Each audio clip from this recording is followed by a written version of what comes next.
Hey there for Dragonfly and me friends. Welcome to another episode of Jean in the Kitchen.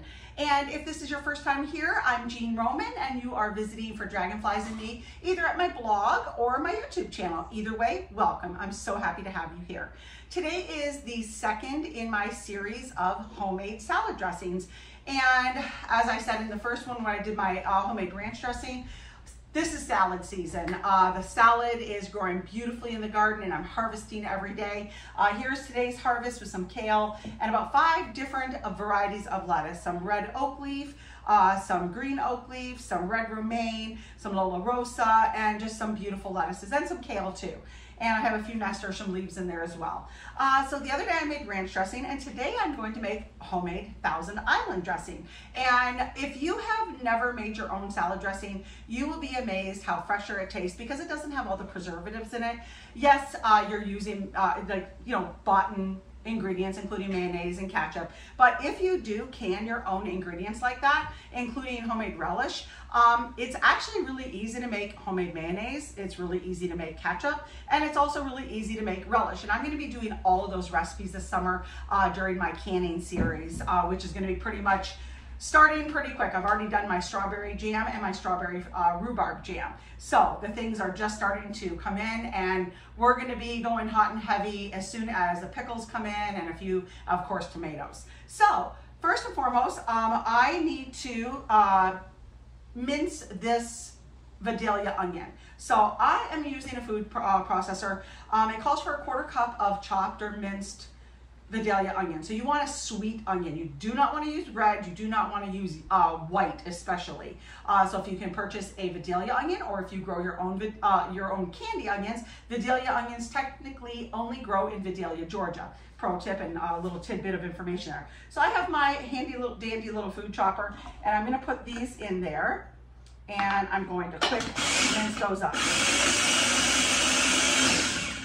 I don't want chunks of onion in my salad dressing because that is not like when you buy it in the store. And I want this to be as much like store-bought as possible. So because there's not a lot of it, it takes a little bit more to chop and to get it nice and fine the way I want it. So I'm going to do this a couple more times. And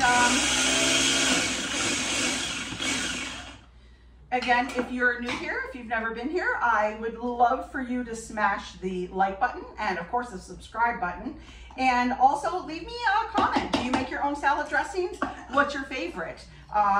And let me know if there's something that you add to your Thousand Island or something else. I love your feedback and I try to always respond back. Okay, I think that's good. So that's nice and minced. So I'm gonna move that over there and I'm gonna plug it and put that there. All right, friends. So now I have just a small mixing bowl. This is going to make about 1 cup of salad dressing. So there's my little spoon. So I'm gonna take my salad dressing right there. You do not want to use Miracle Whip. Miracle Whip and mayonnaise are 2 very different flavors.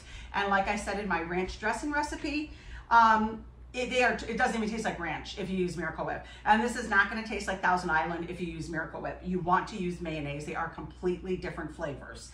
And I'm also going to be putting up a recipe on homemade mayonnaise. That'll probably be the next one, but it'll be at least in the next series. I have about 5 or 6 different salad dressings that I want to show you guys how to make. So there is my mayonnaise, and that was my onion. So now I'm going to add some sweet relish.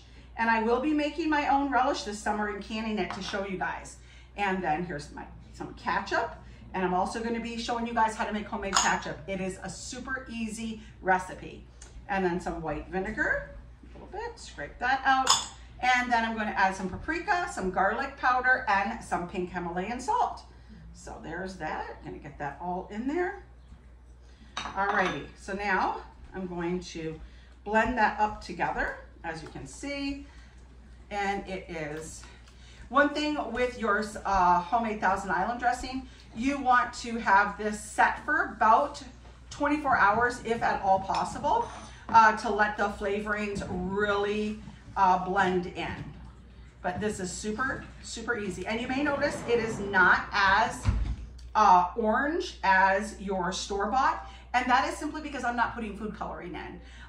When you make things homemade, they're not always as bright. Same with what I was trying to explain with my strawberry jam. My strawberry jam, any homemade jam, is not going to be as bright red because I'm not adding red food coloring, which is horrible for you, by the way. And so that is something you want to take into consideration when you're making things from scratch.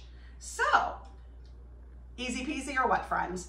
As you can see, that took me, to mince the onions, it took longer to mix the ingredients. So this is it, super easy. I have my homemade Thousand Island dressing, and this is Dave's favorite. So I probably should have made that one first, but my boys and I like ranch best, so majority ruled there. But we are going to have some salad. I'm actually gonna let this set till tomorrow so I can really get the flavors to blend in, and then we'll probably have it with our salads tomorrow. But stay tuned, I will be showing you how to make a creamy Italian dressing, a Italian vinaigrette, and several others besides the homemade mayonnaise. So friends, thank you again for joining me here. If you were first time here, just remember I'm going to direct you over to my blog at For Dragonflies and Me, where I will show you the complete list of ingredients as well as the directions on how to put the salad dressing together. And actually you could see it's pretty simple. But like I always say, thank you so much for joining me. Be sure to smash the like button, smash the subscribe button, and leave me a comment. I love your feedback. And friends, like I always say, be sure to have a wonderful day and eat fresh, shop local, and have a happy day, friends. See you later in the kitchen and the garden.